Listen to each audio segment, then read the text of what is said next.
Students, कैसे हैं आप सभी। आई होप आप लोग बहुत ज़्यादा अच्छे होंगे, तभी तो आप लोग वीडियो को देख रहे हैं। बीमार भी होंगे तो भी कोई बात नहीं, क्योंकि इस वीडियो में आपको जो चीज़ें मैं बताने वाली हूँ, बीमारी आपकी पट से दूर हो जाएगी।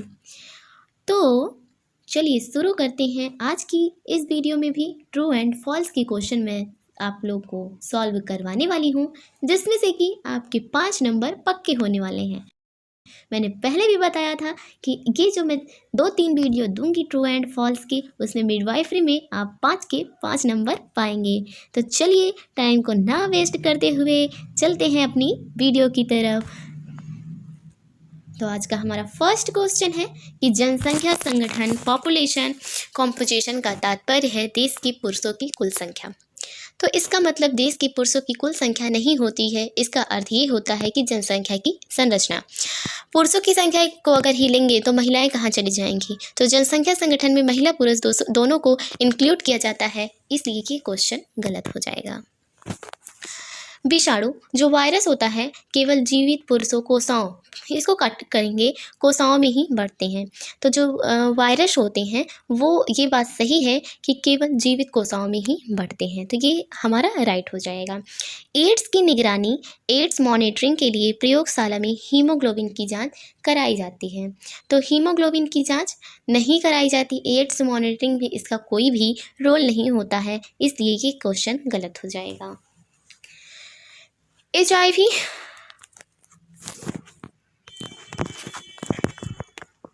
Just 1 second.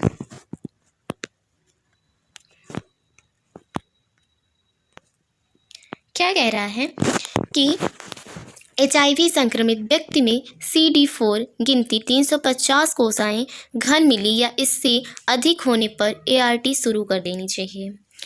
तो ये जो बात है, ART शुरू करने की बात है, तो ये बिल्कुल सही है, ये हमारा क्वेश्चन सही हो जाएगा। CD4 कोशिकाओं को रक्त की लाल कणिकाएं कहते हैं। तो CD4 जो कोशिकाएं होती हैं उनको लाल रक्त कणिकाएं नहीं कहते हैं, बल्कि लाल रक्त कणिकाओं की बात करें तो इसका दूसरा नाम एरिथ्रोसाइट होता है। क्या होता है? एरिथ्रोसाइट होता है। तो इसलिए ये क्वेश्चन गलत हो जाएगा, तो इसलिए हमारा ये आंसर गलत हो जाएगा। एलिसा से विषाणु HIV का पता लगाया जाता है। तो एलिसा से ही इसका पता लगाया जाता है, और इसकी फुल फॉर्म की बात करें तो एंजाइम लिंक्ड इम्यूनोसॉर्बेंट।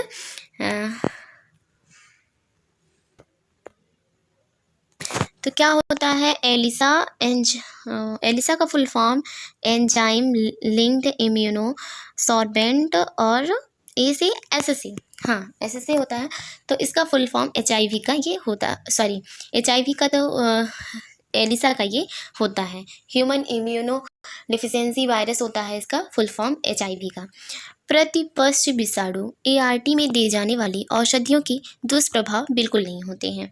क्या कह रहा है, किसके दुष्प्रभाव नहीं होते भाई? अगर कोई भी मेडिसिन आप देते हैं तो उसके अगर कुछ अच्छे परिणाम होते हैं तो कुछ उसके बुरे परिणाम भी होते हैं। तो पक्ष विषाणु उपचार में इसके दुष्प्रभाव होते हैं, तो इसलिए ये क्वेश्चन गलत हो जाएगा। 1 माह से अधिक आयु के शिशु में गंभीर टीकाओं और बार बार होने वाली श्वेत कवकता, अघोषित जीर्ण, दस्त, टीकाओं, ज्वर आदि HIV के संक्रमण होते हैं। तो ये बात सही है कि ये सब HIV के सिम्टम्स होते हैं, तो इसलिए ये सही हो जाएगा। HIV का संक्रमण कभी भी अलाक्षणिक नहीं होता है। तो HIV का जो इन्फेक्शन होता है वो अलाक्षणिक ही होता है, क्योंकि कभी कभी 5 ईयर हो जाते हैं और व्यक्ति को पता ही नहीं चलता कि उसके अंदर HIV है। कभी कभी 12 ईयर हो जाते हैं, व्यक्ति को पता ही नहीं चलता कि उसके अंदर एड्स हुआ है। तो इसके जो सिम्टम्स होते हैं बिल्कुल भी अलाक्षणिक होते हैं, इसलिए ये क्वेश्चन गलत हो जाएगा। एनम को एड्स नियंत्रण कार्यक्रम में सहभागिता के लिए अतिरिक्त प्रशिक्षण आवश्यक है। तो जितनी भी एनम को मिली रहती है प्रशिक्षण उतना सफिशिएंट होता है, तो इसलिए अतिरिक्त परीक्षण की कोई आवश्यकता नहीं होती, इसलिए ये क्वेश्चन भी गलत हो जाएगा। क्या हो जाएगा, गलत हो जाएगा। यौन क्रिया से फैलने वाले रोगों को आरटीआई कहते हैं। तो यौन क्रिया से फैलने वाले रोगों को एसटीडी कहते हैं, ना कि आरटीआई कहते हैं। आरटीआई का फुल फॉर्म की बात करें तो रिस्पायरेटरी ट्रैक्ट इन्फेक्शन होता है, तो इसमें रिस्पायरेटरी का कोई रोल नहीं होता। जो भी यौन से फैलती हैं उनको सेक्सुअल ट्रांसमिटेड डिजीज के नाम से जाना जाता है, इसलिए ये भी गलत हो जाएगा। विषाणुनाशक औषधियाँ वैक्सीडियल कहाँ पे उपस्थित हैं, उपलब्ध हैं, तो ये भी गलत हो जाएगा। हर्पीज जोस्टर रोग स्त्री जननांगों पर भी होता है। तो ये बात बिल्कुल सही है कि हर्पीज जोस्टर रोग जो होता है वो फीमेल के जननांगों पर भी होता है। मलेरिया ज्वर प्रमुख एसटीडी है, तो ये बात गलत है क्योंकि मलेरिया रोग एक प्लाज्मोडियम रोग है, ना कि एसटीडी रोग है। एसटीडी रोग मीन्स सेक्सुअल ट्रांसमिटेड डिजीज होता है। वेजाइना से पीला, हरा, छागदार, बदबूदार अस्थाव जो डिस्चार्ज आने पर मेट्रोनिडाजोल औषधि दी जानी चाहिए, ये बात गलत है। मेट्रोनिडाजोल जो होता है वो जैसे वेजाइना इन्फेक्शन हुआ या फिर मस्तिष्क में कोई इन्फेक्शन हुआ, स्टमक इन्फेक्शन हुआ, इन सब चीज़ों में मेट्रोनिडाजोल दिया जाता है। और जो कि इसमें जितनी भी चीज़ें दी गई हैं इसमें इसका कोई भी रोल नहीं होता है, इसलिए ये चीज़ें गलत हो जाएंगी। ब्रेस्ट कैंसर एक हृदय रोग है। ब्रेस्ट कैंसर तो एक ब्रेस्ट का कैंसर है, तो इसमें हार्ट का क्या रोल होगा, इसलिए ये भी गलत हो जाएगा। वेसिको वेजाइनल फेस्टुला वीवीएफ बनने पर योनि मार्ग से मल स्टूल आने लगता है। तो वेसिको वेजाइनल जब फेस्टुला बनता है तो वेजाइना से एक फेस्टुला निकलने लगती है, ना कि यहाँ से मल निकलता है, तो ये बात भी गलत हो जाएगी। यौन से मूत्र आने पर आरवीएफ रोग होता है। क्या कह रहा है कि अगर वेजाइना से यूरिन पास आउट होता है तो उसको आरवीएफ रोग कहते हैं। आरवीएफ रोग इसको नहीं कहते हैं, इसमें तो हल्का आरवीएफ रोग जो होता है इसमें हल्का ज्वर आता है और रिफ्ट वैली इसका फुल फॉर्म की बात करें, इसके फुल फॉर्म की, तो इसको रिफ्ट वैली के नाम से भी जाना जाता है और इसमें हल्के ज्वर आते हैं और आर्बो वायरस की वजह से ये होता है, तो इसको यौनी से इसका कोई रिलेशन नहीं है, तो ये भी चीज़ें गलत हो जाएंगी। अम्लाइकल कॉर्ड की लंबाई 50 से 55 सेंटीमीटर होती है, ये बात बिल्कुल सही है। प्लेसेंटा का सामान्य वजन 500 ग्राम होता है, ये भी बिल्कुल सही है। स्त्री को अधिकार देने से उसका सशक्तिकरण इम्प्रूवमेंट होता है। अगर किसी को भी आप अधिकार देते हैं, उसको अपने अधिकार की लड़ाई लड़ने देते हैं, उसका जो अधिकार है उसको देते हैं, तो उसका इम्प्रूवमेंट होगा ही होगा, तो इसलिए ये चीज़ें भी सही हैं। वुमेन एम्पावरमेंट से नारी स्वास्थ्य में वृद्धि होती है, ये बात बिल्कुल भी सही है क्योंकि अगर देखो किसी भी हम नारी की ही बात ना करें, किसी भी इंसान की बात करें, अगर उसको सशक्तिकरण उसको उसका अधिकार मिलता है तो उसका स्वास्थ्य अच्छा रहेगा। और अगर उसे अधिकार नहीं मिलते हैं तो वो अंदर ही अंदर घुटता रहता है और उसे अनेक बीमारियां हो जाती हैं। अगर जैसे कि अभी हम बात करें कि पहले के ज़माने में था तो जो महिलाएं होती थी उनको चाहे जितनी भी बीमारी हो जाए, बहुएं जो रहती थीं उनको एक रूम में बंद कर दिया जाता था और कितनी भी बड़ी बीमारी आ जाए जो डॉक्टर रहता था घर पे आकर देख लेता था, वो लोग बाहर निकलने को नहीं पाती थी। अब ये बताइए अगर उनको बड़ी से बड़ी बीमारी हुई है तो कुछ झोला छाप डॉक्टर आकर उनकी बीमारी को ठीक कर देगा? नहीं करेगा। और अगर आप बाहर नहीं निकलने दे रहे हैं तो बाहरी इन्वायरमेंट का हवा नहीं लगेगा, उसको बाहरी हवाएं नहीं मिलेंगी, तो भी तो उसे कोई बीमारियां हो जाएंगी। तो इस तरीके से उसके स्वास्थ्य पे बहुत ज़्यादा प्रभाव पड़ता था। तो यही कहने का मतलब है कि वुमेन एम्पावरमेंट से नारी स्वास्थ्य में वृद्धि होती है, तो ये बात बिल्कुल सही है। 15 से 16 वर्ष की बालिका का विवाह विधि द्वारा मान्य नहीं है, तो ये बात बिल्कुल सही है कि 18 वर्ष की एज में बालिका का विवाह करना चाहिए, ये विधि द्वारा मान्य है, ना कि 15 से 16 वर्ष, तो ये बात भी सही हो जाएगा। लड़कियों स्त्रियों के घरेलू कार्यों का सामाजिक मूल्य व महत्व नहीं है, बिल्कुल नहीं है। जैसे कि अगर कोई भी आप हाउसवाइफ अपनी मम्मी को देख लीजिए या फिर किसी को भी देख लीजिए, अगर आप घर में काम कर रहे हैं तो आपका समाज में सब लोग क्या कहते हैं कि अरे घर में बैठी रहती हैं, क्या कर ही देती हैं, ऐसे कहते हैं। और जबकि एक लड़की घर में सुबह उठ के शाम तक वो चलती रहती है, लेकिन उसकी कार्य का कोई भी समाज ब्यौरा नहीं लेता कि हाँ तुमने बहुत ज़्यादा काम किया, वो सुबह से शाम तक काम करेगी। आप ही लोग हैं, आप लोगों में से भी बहुत लोग की शादी हो गई होगी और आप लोग सुबह से शाम तक काम करती होंगी, लेकिन कोई ये नहीं कहता होगा कि आपने बहुत काम किया। आपके हस्बैंड आते होंगे, वो 10 घंटे या फिर 6 घंटे ही काम करते होंगे, लेकिन सब लोग कहते होंगे हाँ वो जॉब से आ रहे हैं, अरे इतना कमा कर आ रहे हैं, इतना वो इतनी एनर्जी उनकी लॉस हुई है, लाओ पानी लाओ, ये लाओ, चाय लाओ, वो लाओ। लेकिन आपको कोई भी एक बार नहीं पूछता होगा कि हाँ आपको भी चाय पानी दिया जाए, आप इतने सुबह से लेकर शाम तक काम करती रहती हैं।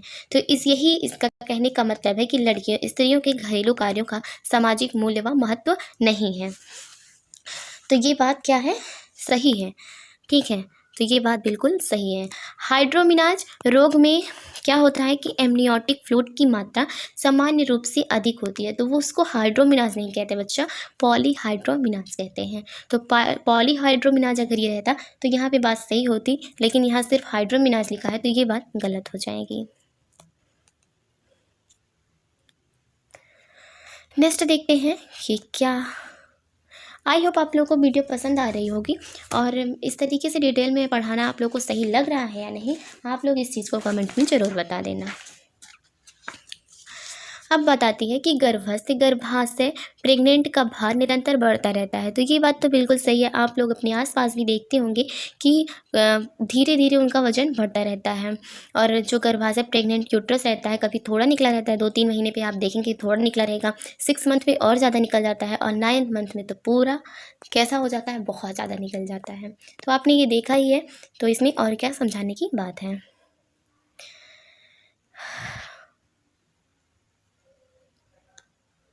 तो शिशु जन्म के बाद स्त्री गर्भाशय की निरंतर सामान्य होने को प्रत्यावर्तन या इन्वॉल्यूशन कहते हैं। तो ये चीज़ें गलत है, इसको सब इन्वॉल्यूशन कहते हैं। कलिका पुटी ब्लास्टोसिस्ट जिसे कहते हैं के द्वारा एंडोमेट्रियम का कटान होने से गंभीर रक्तस्राव होता है, तो ऐसा बिल्कुल भी कुछ नहीं होता, तो ये चीज़ें गलत हैं। मेडियोलेटरल एपिजियोटॉमी करने पर चीरा फॉरचैटी के केंद्र से पीछे और पार्श्व दिशा में दिया जाता है, तो ये सही है, पीछे की दिशा में इसको मेडियोलेटरल एपिजियोटॉमी जब होता है तो जो चीरा होता है वो फॉरचैटी के केंद्र के पीछे की ओर, पीछे से की दिशा में होता है। जब तक श्रोणि पर्यंत मतलब पैल्विक होता है पर ना हो सिर पैल्विक विषानुपात को ज्ञात नहीं किया जा सकता है, तो ये बात बिल्कुल सही है। शिशु को अखंडित झिल्लियों सहित जन्म ले उसे फूला बच्चा कहते हैं। अच्छा, इसका कहने का मतलब ये है कि जो बच्चा होता है, जब उसकी जो मेम्ब्रेन्स होती हैं, जो मेम्ब्रेन्स के अंदर जिसके अंदर वो रहता है, जब वो झिल्ली नहीं टूटती, वैसे सामान्यतः जब बेबी होता है तो मेम्ब्रेन फट जाती हैं और उसके बाद बेबी उसका जो एमनियोटिक फ्लूइड रहता है वो भी बाहर निकल जाता है और बेबी भी बाहर निकल जाता है। तो ये जब डिलीवरी होती है तभी उसके अंदर बेबी के अंदर ऐसा हो मतलब यूट्रस के अंदर एमनियोटिक जो मेम्ब्रेन्स होती हैं वो फट गई रहती हैं। लेकिन इसमें बात कह रहा है कि जब नहीं फटती हैं, जैसे कि जब नहीं, आपने वीडियो में भी बहुत यूट्यूब पे देखा होगा कि ऐसे ऑपरेशन के थ्रू जब निकालते हैं बेबी को तब देखते होंगे कि बहुत में नहीं फटती है, तो उसको क्या कहते हैं, फूला बच्चा या कॉल बेबी कहते हैं, तो ये बात सही है। नितंबों के बीच स्थानीय घाव व्रण बार बार ढीले छोबड़ी मल से होते हैं, तो ये बात भी क्या है, सही है, बिल्कुल भी सही है।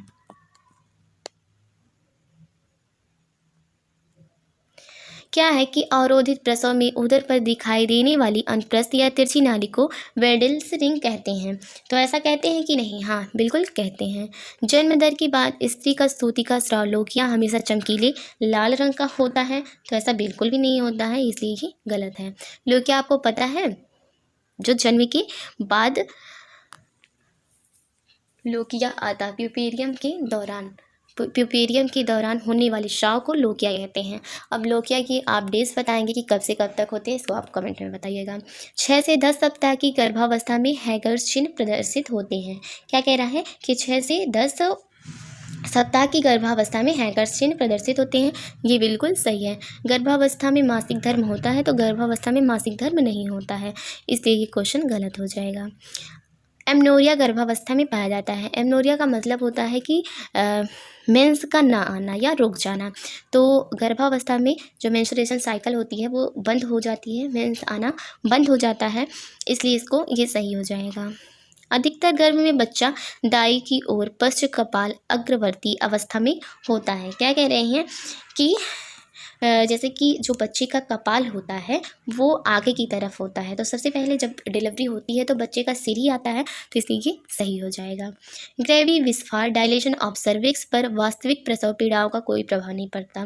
तो वास्तविक जो प्रसव पीड़ाओं का बहुत ज़्यादा प्रभाव पड़ता है कि डायलेशन, जैसे कि जब पेन होता है तो डायलेशन और ज़्यादा होता है, जितनी पेन होती है उसी के थ्रू और ज़्यादा डायलेशन होता है और सर्विक्स का मुंह उतना ही खुलता है। तो इसलिए जो कह रहा है कि प्रभाव नहीं पड़ता है, तो इसलिए ये गलत हो जाएगा। कॉपर टी लगाने से स्तनों में दूध भरने लगता है, ऐसा कुछ भी नहीं होता। कॉपर टी आपको पता ही होगा कि एक गर्भ निरोधक है। कॉपर टी लगाने से 5 साल और 7 साल का भी होता है। तो कॉपर टी कुछ इस तरीके से रहता है, आपको मैं बता दूं, आपने शायद देखा भी होगा, बहुत लोग, अगर आपने हॉस्पिटल में काम किया होगा तो आपको कॉपर टी के बारे में पता होगा। एक गर्भ निरोधक होता है और इसको 5 साल या 10 साल के लिए भी लगाया जाता है, कुछ इस तरीके से कॉपर टी होता है और इसको इंटरनल पार्ट में इंजेक्ट किया जाता है। सो हमारा नेक्स्ट क्वेश्चन है कि कॉपर टी की नाभिनाल की जो लंबाई होती है वो 50 सेंटीमीटर होती है। तो ये बात बिल्कुल सही है कि नाभिनाल की लंबाई 50 सेंटीमीटर होती है, और अगर इससे छोटी रहती है तो बेबी को प्रॉब्लम होता है, उसको सॉल्ट क्या कहते हैं, अम्लाइकल कॉर्ड कहते हैं, और जिससे कि कभी कभी ऐसा भी होता है कि बच्चे की डेथ भी हो जाती है। और अगर ज़्यादा 50 सेंटीमीटर से ज़्यादा बड़ा हो जाता है ये नाभिनाल की लंबाई, तो बच्चे के सिर में भी लपेट के उसकी डेथ हो जाती है। तो इसलिए 50 सेंटीमीटर एक एवरेज होता है और अच्छी मानी जाती है। तो लंबाई अधिकतर बच्चों में 50 सेंटीमीटर ही देखी जाती है। एमनियोटिक फ्लूइड की मात्रा एल्गोहाइड्रोमिनॉज में 500 ml से अधिक होती है। तो देखो, ओलिगोहाइड्रोमिनाज जो होता है इसमें एमनियोटिक फ्लूइड की मात्रा 200 ml से कम होती है, तो उसको ओलिगोहाइड्रोमिनाज के नाम से जाना जाता है। लेकिन इसमें बोल रहा है कि 500 ml, तो ये बात गलत है, इसलिए क्वेश्चन गलत है। दो फॉन्टेनले बोन के बीच की सीधी रेखा को फ्रंटल सूचर कहते हैं। तो दो फॉन्टेनले बोन्स जो होते हैं, जैसे कि आप लोग ने देखा होगा कि फॉन्टेनले बोन्स को अगर पढ़े होंगे, इधर जो ऐसे ये कपाल होता है ये इधर, और ये आगे का होता है, तो इसमें जो फॉन्टेनले होते हैं आगे के जो होते हैं उनको फ्रंटल बोन्स कहते हैं। तो इन दोनों फ्रंटल बोन्स के बीच में जो यही चीज़ जो पाया जाता है, इनके बीच में जो सूचर पाया जाता है, इन्हीं को हम क्या कहते हैं, इसका नाम है फ्रंटल सूचर। तो फ्रंटल सूचर इसको कहते हैं, इसकी ये बात सही है। और भी इसमें बहुत सारे सूचर्स पाए जाते हैं, उनको हम आगे डिस्कस करेंगे। क्वेश्चन है कि प्रथम बार गर्भवती होने पर बच्चे का सिर 36 से 38वें सप्ताह में जन्म के लिए इंगेज्ड हो जाता है। तो ये बात बिल्कुल सही है कि अगर जब प्राइमरी ग्रेविडा रहती है, पहली बार महिला प्रेग्नेंट होती है, तो 36 से 38 एक नॉर्मल वीक माना जाता है। इसमें बच्चे के जन्म के लिए बिल्कुल अच्छे तरीके से उसकी बॉडी तैयार हो जाती है। गर्भधारण करने वाली स्त्रियों में 100% मॉर्निंग सिकनेस होता है। तो ये बात गलत है। मॉर्निंग सिकनेस का मतलब होता है कि जब जो प्रेग्नेंट वुमेन होती हैं वो सोकर जब उठती हैं तो उनको वॉमिटिंग होती है, हमेशा बहुत ज़्यादा वॉमिटिंग होती है, नोजिया होता है, तो उसी मॉर्निंग सिकनेस के नाम से जाना जाता है। तो ऐसा नहीं है कि सभी महिलाओं में ऐसा होता है, कुछ ही लोगों में ऐसा होता है, और जो कि इसमें कह रहा है कि 100% होती हैं, इसलिए ये बात गलत है।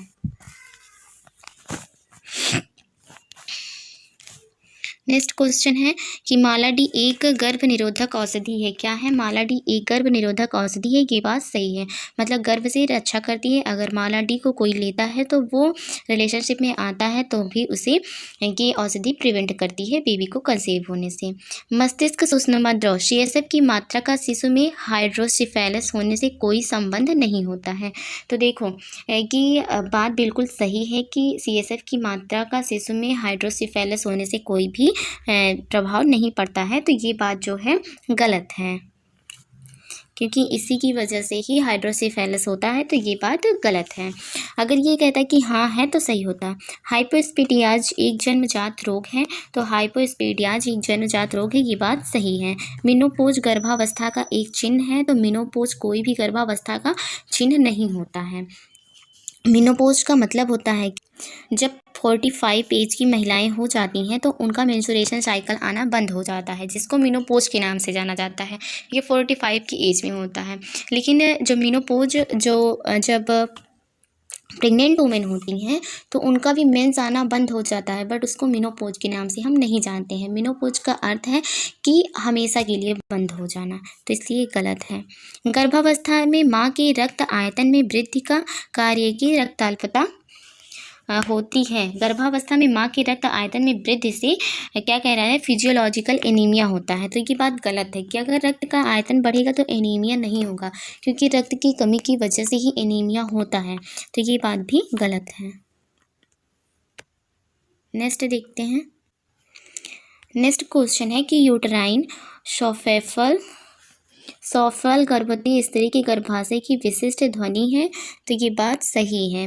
प्रत्येक स्त्री के गर्भाशय से यूट्राइन सॉफल ध्वनि सुनी जाती है, तो सबकी से नहीं सुनी जाती है। कुछ ही महिलाओं में ये जो साइन है ये दिखती हैं, ये आवाज़ें सुनाई देती हैं, तो इसलिए ये चीज़ें गलत हैं। प्रसव होने में रुकावट होने पर ऑक्सीटोसिन की बिंदु मतलब ड्रिप से ना दें। ये कह रहा है प्रसव होने में रुकावट होने पर जो ऑक्सीटोसिन होता है उसको ड्रिप से ना देना चाहिए। तो ये बात इसका कोई इफेक्ट नहीं पड़ता है कि प्रसव होने में रुकावट होने पर ऑक्सीटोसिन को ड्रिप से अगर देंगे तो प्रॉब्लम होगी, तो ये बात गलत है। पूर्ण ग्रीवा विस्फारण से पहले ही चिमटी प्रयोग करें। ये है जब डिलीवरी हम इंस्ट्रूमेंटल डिलीवरी करवाते हैं तो उसकी बात कह रहा है कि जब पूरी ग्रीवा सर्विक्स जो होता है पूरी ग्रीवा फैल जाती है उसके पहले ही चिमटी का प्रयोग करें। तो ये बात गलत है। जब पूरी सर्विक्स फैल जाती है उसके बाद हम चिमटी का प्रयोग करते हैं, ना कि पहले, तो इसलिए ये गलत है। सुगम शिशु जन्म के लिए पुरुषाव श्रोडी एंड्रॉयड पेल्विक उपयुक्त है। इसमें कह रहा है कि अगर अच्छा शिशु का जन्म लेना है तो उसके लिए एंड्रॉयड पेल्विक होना उपयुक्त है, जबकि आप लोग जानते हैं कि एंड्रॉयड पेल्विक वो ये मेल में पाया जाता है और फीमेल में ये पेल्विक जिसमें रहता है तो उसमें अच्छे से शिशु का जन्म नहीं हो पाता है। और फीमेल के लिए उनकी गैनक्वाइड पेल्विक होना मस्ट होता है। अगर गैनक्वाइड पेल्विक जिस फीमेल के अंदर पाई जाती है उसमें बच्चे का जन्म अच्छे तरीके से होता है, तो ये क्वेश्चन भी गलत है। यहाँ पे ये फॉल्स कर देंगे। प्रसव कक्ष का तापमान 16 डिग्री सेल्सियस से 20 डिग्री सेल्सियस के बीच बनाए रखना चाहिए। तो ये बात गलत है कि 16 डिग्री से 20 डिग्री के बीच होना चाहिए, जबकि 25 से 28 डिग्री सेल्सियस बात सही होती है। ओवम में 48 क्रोमोजोम पाए जाते हैं, तो ओवम जो होता है उसमें 48 क्रोमोजोम नहीं पाए जाते हैं। अब आप लोग ये कमेंट करके बताएं कि एक ओवम में कितने क्रोमोजोम पाए जाते हैं, कि मुझे कमेंट में चाहिए। निषेचित डिंब जो होता है फर्टिलाइज्ड ओवम में 46 गुणसूत्र होते हैं। तो ये बात बिल्कुल सही है कि 46 क्रोमोजोम पाए जाते हैं। नवजात शिशु को विटामिन के देने से रक्तस्राव रुक जाता है। तो ये भी बात सही है कि अगर न्यूबॉर्न को हम विटामिन के का इंजेक्शन देते हैं तो उसके अंदर जो ब्लीडिंग होती है वो सही हो जाता है। प्रसव के द्वितीय चरण में जो बच्चा होता है वो पैदा होता है। तो ये बात भी बिल्कुल सही है कि प्रसव के द्वितीय चरण में बच्चा पैदा होता है। पहले चरण में सर्विक्स का डायलेशन होता है, द्वितीय चरण में बच्चा पैदा होता है और तृतीय चरण जो होता है उसमें प्लेसेंटा बाहर आता है और चतुर्थ चरण में 1 घंटे के लिए ऑब्जर्वेशन के लिए उनको देखभाल के लिए माँ को रखा जाता है। कोरोनल सूचर रीढ़ की हड्डी में होती है। तो कोरोनल सूचर जो होता है ये रीढ़ की हड्डी में ना होकर बल्कि सिर में पाया जाता है। गर्भावस्था के समय एक्रोमेट्रिन औषधि नहीं देनी चाहिए। तो ये बात भी सही है। नेक्स्ट क्वेश्चन देखते हैं कि हमारा क्या है। Just 1 second. गर्भावस्था के प्रथम त्रैमास में उदर श्रोणि एक्सरे नहीं कराना चाहिए। क्या कह रहा है कि गर्भावस्था के पहले 3 महीने में जो पेल्विक की एक्सरे करवाई जाती है वो नहीं करवानी चाहिए। तो ये बात बिल्कुल सही है कि ऐसा नहीं करना चाहिए। तीसरे सप्ताह की गर्भावस्था में गर्भाशय तल नाभि और खड्ग उरोस्थि के बीच होता है। क्या कह रहा है, 30 वीक की गर्भावस्था में गर्भाशय तल और नाभि जो होता है वो खड्ग उरोस्थि के बीच होता है। तो ये बात भी बिल्कुल सही है। फीमेल पेल्विक में त्रिकास्थि सैक्रम बोन नहीं होते हैं। तो क्या कह रहा है, फीमेल पेल्विक में सैक्रम बोन नहीं होते हैं। अरे भाई क्यों नहीं होते हैं, सब में ये बोन पाई जाती है, चाहे फीमेल हो चाहे मेल हो। स्त्री श्रोणि का आगे से पीछे की ओर व्यास जो होता है 10.8 सेंटीमीटर होता है। श्रोणि का मतलब होता है पेल्विक, तो इसका डायमीटर पूछ रहा है कि आगे और पीछे का डायमीटर कितना होता है, तो 10.8 सेंटीमीटर सही होता है। शिशु के सिर का सब ऑक्सीपिटोफ्रंटले व्यास 4 इंच का होता है। तो शिशु जो बेबी होता है उसका जो फ्रंटले ऑक्सीपिटोफ्रंटले होता है उसके डायमीटर की बात कर रहे हैं कि 4 इंच होता है, तो ये बात भी बिल्कुल सही है। शिशु के सिर का अधिकतम व्यास 20 सेंटीमीटर होता है। तो कह रहे हैं कि शिशु के सिर का अधिकतम व्यास 20 सेंटीमीटर नहीं होता है, ये बात गलत है। गर्भावस्था के दौरान कॉन्स्टिपेशन एक आम बात होती है। तो ये बात तो सही है कि गर्भावस्था के दौरान कॉन्स्टिपेशन एक आम बात होती है, इसलिए बहुत सारी दवाइयाँ भी कॉन्स्टिपेशन के लिए दी जाती हैं महिलाओं को। और उससे कॉन्स्टिपेशन की रुकाव के लिए महिलाओं को दूध वगैरह भी बोला जाता है, जिसको कॉन्स्टिपेशन की ज़्यादा दिक्कत होती है उनको दूध में चीनी मिलाकर भी बोला जाता है पीने के लिए। गर्भवती स्त्री को कम आहार देना चाहिए, ये बात तो बिल्कुल गलत है कि गर्भवती स्त्री को बल्कि और ज़्यादा आहार देना चाहिए, क्योंकि पहले उसी की बॉडी रहती है, फिर जब वो गर्भवती हो जाती है तो उसके पेट में मतलब उसके अंदर दो जान स्थित होते हैं, तो उसे अपने लिए भी आहार लेना रहता है और बच्चे के लिए भी आहार लेना रहता है, इसलिए उसे ज़्यादा आहार की ज़रूरत पड़ती है। हाइड्रोमिनास से गर्भावस्था को खतरा रहता है। क्या कह रहा है कि हाइड्रोमिनास से गर्भावस्था को खतरा रहता है, तो ये बात बिल्कुल सही है। क्या है निगेटिव RH निगेटिव रक्तवावली स्त्री जिसके पति का रक्त समूह पॉजिटिव हो उसका गर्भ पूर्ण सुरक्षित होता है। तो देखो, अगर कोई निगेटिव जिसका ब्लड कोई महिला है और उसका ब्लड ग्रुप निगेटिव है, बट उसका जो हस्बैंड है उसका पॉजिटिव ब्लड ग्रुप है, तो उसका गर्भ सुरक्षित नहीं रहता है, क्योंकि उसे ब्लड क्लॉटिंग की समस्या हो सकती है। अगर उसके अंदर जो बेबी पल रहा है उसका ब्लड निगेटिव हुआ तब तो सही है, लेकिन अगर उसका ब्लड पॉजिटिव हो गया तो बहुत ज़्यादा प्रॉब्लम हो जाती है। इसके लिए एंटीजन की वैक्सीन भी आती है जो कि लगाई जाती है। इसमें क्या होता है कि जो पहला बच्चा होता है वो तो सेफ हो जाता है, बट सेकेंड वाला बच्चा नहीं हो पाता, उसकी मृत्यु हो जाती है। तो इसलिए ये चीज़ें गलत हैं।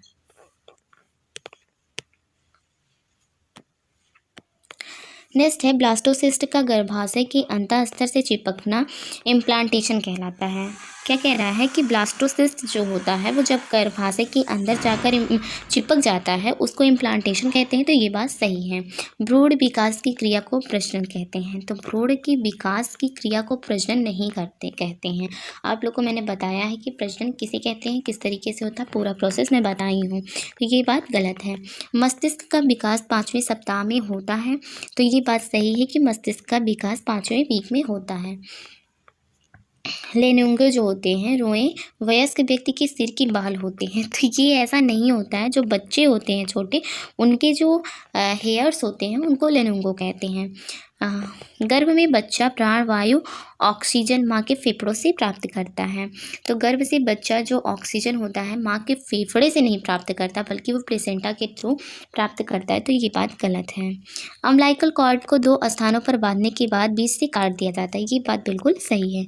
अम्लाइकल कॉर्ड जो होता है उसको 2 तरीके से 2 तरफ से चिमटी लगाया जाता है और बीच से फिर कट कर दिया जाता है।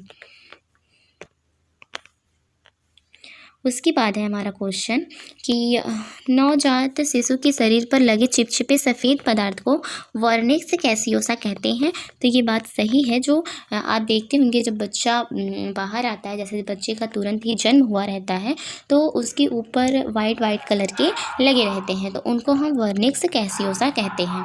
गर्भवती स्त्री का मूत्र अत्यधिक क्षारीय होता है, तो जो क्या होती हैं प्रेग्नेंट वुमेन होती हैं उनका जो यूरिन होता है ये बात सही है कि बहुत ज़्यादा क्षारीय होता है। एमनियोटिक फ्लूइड का सुनहरी रंग गर्भ में बच्चे की मृत्यु को दर्शाता है, तो जो एमनियोटिक फ्लूइड होता है जब उसका सुनहरा रंग होता है तो वो बच्चे की मृत्यु को बिल्कुल भी नहीं दर्शाता है, तो ये ऑप्शन भी गलत हो जाएगा। क्या है कि डिओडेरलिन बैसिली योनि में रहने वाली प्राकृतिक जीवाणु है, तो जो डिओडेरलिन दंडाणु या फिर बैसिली होती है ये वेजाइना में रहने वाली एक प्राकृतिक जीवाणु है, ये बात बिल्कुल सही है। ये इंपॉर्टेंट भी है, बहुत बार क्वेश्चन में पूछा जाता है कि वेजाइना में कौन सी ऐसी बैक्टीरिया प्रेजेंट होती है, तो आपको उसका आंसर देना है।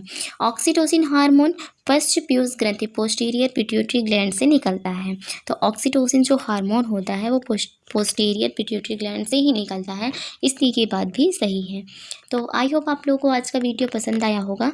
और इसके बाद मुझे लग रहा है कि आप लोग को फॉन्टेनले और पेल्विक अगर आप लोग नहीं तैयार हैं तो मैं उसकी वीडियो अपलोड कर देती हूँ, या फिर एक लेक्चर और है जिसमें कि ट्रू एंड फॉल्स है, तो उसको कवर करवाने के बाद मैं फॉन्टेनले, बोन्स, इन सब के बारे में भी आप लोग को पूरा वीडियो प्रोवाइड कराऊंगी।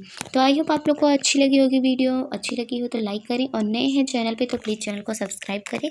तब तक के लिए धन्यवाद। जय श्री राम एंड जय हिंद, जय भारत।